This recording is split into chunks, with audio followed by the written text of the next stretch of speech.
உங்களை எங்கள் தமிழ் டேட்டா சேனலுக்கு வரவேற்கிறோம். உங்களுக்கு எங்கள் வீடியோ பிடித்திருந்தால் கீழே உள்ள சப்ஸ்கிரைப் பட்டனை கிளிக் செய்யவும் மற்றும் உங்கள் நண்பர்களுக்கு பகிரவும். நன்றி, வணக்கம். வணக்கம். பட்டிமன்றத்தின் அணி தலைவராக விஜயகாந்த் தெரிக்க விடுவாரா? பொறுத்திருந்து பார்ப்போம். தேமுதிக சார்பில் நடைபெறவுள்ள பட்டிமன்றத்தில் ஒரு அணியின் தலைவராக விஜயகாந்த் களம் இறங்க உள்ளார். சினிமாவிலும் அரசியலிலும் வசனங்களுக்கு பெயர் போனவர் விஜயகாந்த். அவர் பேசும் வசனங்களில் சமூக பிரச்சனைகளும் தற்காலிக அரசியலும் அனல் பறக்கும்.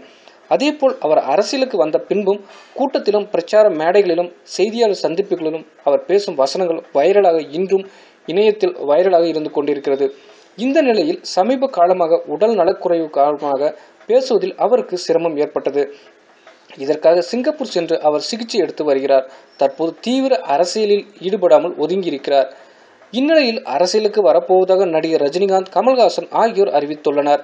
ஆர்கே நகர் இடைத்தேர்தலில் கூட நடிகர் விஷால் போட்டியிட முயன்று தன் அரசியல் ஆர்வத்தை வெளிப்படுத்தியிருக்கிறார். அதே போல நடிகர் பாக்யராஜ் கூட விரைவில் அதிமுகவில் களம் இறங்குவதாக அறிவித்துள்ளார். இப்படி சினிமா துறையிலிருந்து பலரும் அரசியலுக்கு களம் இறங்குவதை அடுத்து தனது இருப்பை காட்டிக்கொள்ளும் நிர்பந்தத்தில் விஜயகாந்த் இருக்கிறார். எனவே தேமுதிக தொண்டர்களை உற்சாகப்படுத்தும் வகையில் சென்னை வேளச்சேரியில் வருகிற 11ஆம் தேதி தேமுதிக சார்பில் விஜயகாந்தின் புகழுக்கு காரணம் அரசியல் பணியா அல்லது கலைப்பணியா என்ற தலைப்பில் ஒரு பட்டிமன்றம் நடைபெற உள்ளது.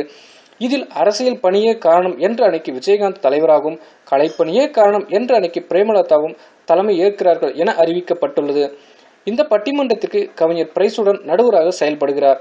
இந்த பட்டிமன்றத்தில் தனது பேச்சால் விஜயகாந்த் தெரிக்க விடுவார் என தேமுதிகவினரும் அவரது ரசிகர்களும் எதிர்பார்க்கின்றனர். நாமும் எதிர்பார்ப்போம். நன்றி. எங்கள் வீடியோக்களை பார்க்க எங்கள் சேனலுடன் இணையுங்கள் மற்றும் எங்கள் சேனலை உங்கள் நண்பர்களுக்கும் பகிருங்கள்.